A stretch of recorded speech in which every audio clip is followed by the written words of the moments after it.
Okay, thank you very much. Thank you all. Thank you, Philippe and Elif, for your very wonderful papers. And I will try to follow. Is there a problem? Oh, sorry.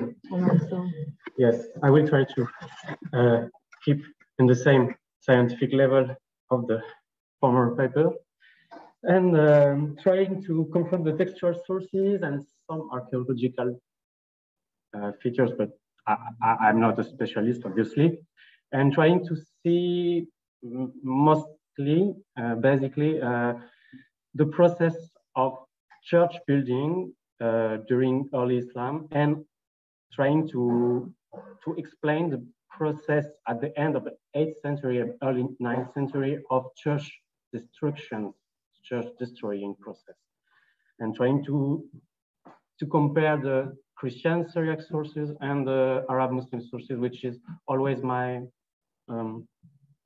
my methodology. I should say.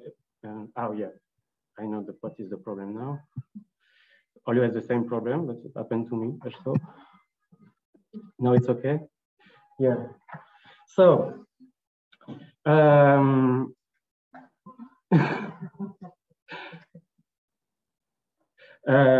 I didn't remember it. That was my first slide. But in the actual context, we can figure out what was what was, I think, the context of the late 8th and early 9th century. And this is my case because all our legal sources, our first legal sources, our most important legal sources are from this period, and also our historiographical sources. And the main issue was not only construction of churches, obviously it was the main issue, but there was also public processions, the simandron, you know, it's with wood, something ding, ding, ding, like that, and public process outside of the church.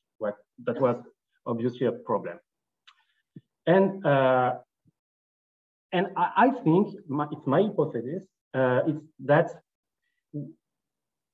the legal sources, the historiographical sources, and also the Christian sources that were, for the most part, written in the 9th century, they have this idea of what was the church building in the 7th century, and that's why it's complicated for them and also for us to accept the idea that churches were built during the 7th and the early 8th century, as I will try to show. And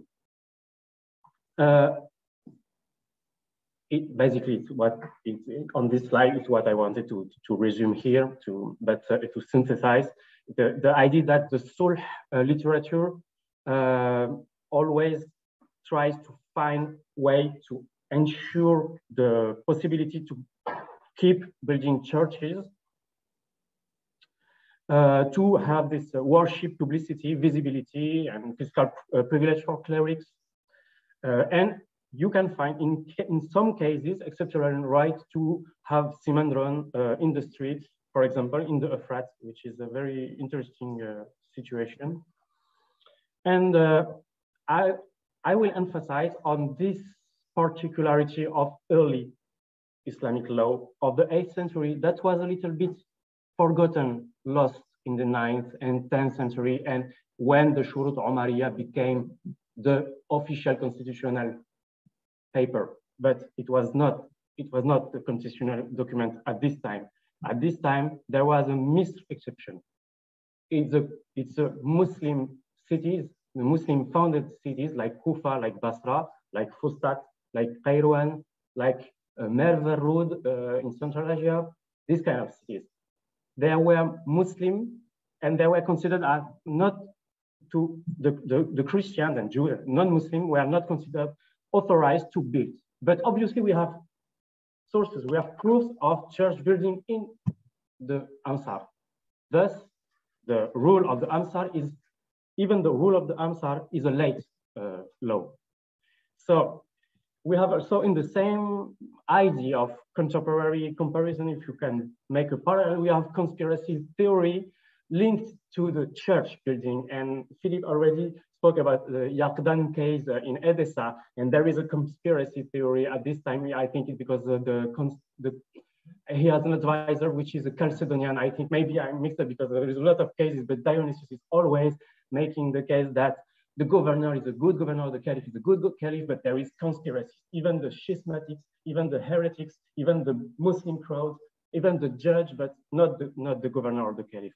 And you have here this idea that, you know, church building is connected with Roman spying for Romans or helping the adversary, helping the enemy. And I will try to emphasize that the early destruction of churches happened in the Thorul region, in the frontier region. And the frontier region is very close from the northwestern Mesopotamia, where the Syriac Miaphysite church was at the time of Dionysius. And Dionysius was himself living in the Thorul region. So you have this case,